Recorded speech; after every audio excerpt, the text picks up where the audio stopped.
Naisip mo na ba? Sa isang segundo lang, milyon-milyong bagay ang nangyayari na hindi natin nakikita. So ano nga ba talaga ang nangyayari sa isang segundo lang? Tara, silipin natin. Ang mundo natin ay laging gumagalaw, may parang tahimik na paglikha na tuloy-tuloy lang. Kada segundo, may 40 hanggang 50 kidlat na tumatama sa mundo. Grabe no? Tapos, 8 milyong patak ng ulan din ang bumabagsak. Kada segundo yan.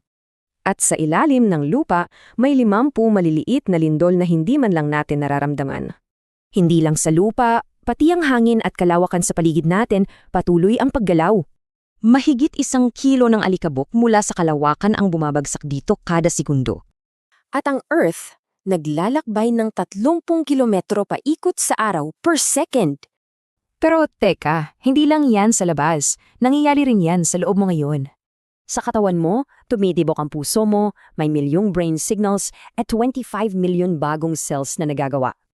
Ang nakakamangha, lahat yan nangyayari ng tahimik, walang tigil at di natin namamalayan. Lahat ng ito nagpapaalala sa sinasabi sa awit 19:1. Ang kalangitan ay nagpapahayag ng kaluwalhatian ng Diyos. At itong kamangha-manghang paglikha may sinasabi ring tungkol sa atin. Tingnan mo, ang nilikha ng Diyos ay perpekto at kahanga-hanga. Ang ating kondisyon ay hindi. Lahat tayo lumabag sa batas ng Diyos, kaya pasan natin ang bigat ng kasalanan. Pero may mabuting balita, ito ang ebanghelyo. Ang Diyos na may hawak ng lahat ay sinugo si Jesus para sa atin.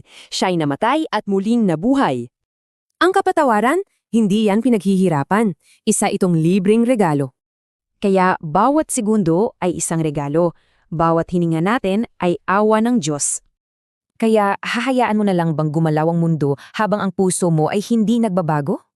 Lumapit ka kay Kristo, maniwala ka, at babaguhin ka niya.